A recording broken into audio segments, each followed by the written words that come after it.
Labą dieną. Kas nori sužaisti krepšinį su Vyčio žaidėju ir laimėti Donis Agro specialius prizus? Turim norimą.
Kas čia yra per sistemą?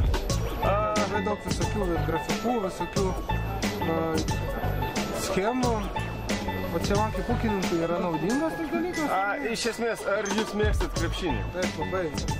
Va, čia kaip tik pas mus yra krepšininkų visa komanda mūsų palapiniai. Tai iš esmės, žemės ūkiai yra labai daug panašumų kaip ir krepšinėje.